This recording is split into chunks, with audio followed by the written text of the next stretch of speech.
জায়গা হয়নি বৃদ্ধা মায়ের ছেলে বৌমার সুসজ্জিত ঘরে। স্বামীহারা বৃদ্ধা এখন একা নির্জন স্টেশন চত্বরে। ছেলে বলেছিল কদিন পরেই বাড়ি নিয়ে যাব আবার।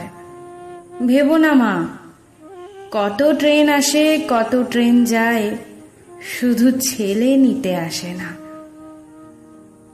দিন যায় যাত্রীর করুণা ভিক্ষায়, রাত কাটে ছেলে আসার প্রতীক্ষায়। ছেলে নিতে আসেনি আজও, হয়তো আসবে না কোনো দিন। হয়তো এভাবেই শোধ হবে অভাগিনী জন্মদাত্রীর ঋণ। প্রতীক্ষার ব্যথা বড় নিদারুণ, হার মানে গর্ভ যন্ত্রণা। তবু পথ চেয়ে থাকা অপলক, মার মন কথা শোনে না।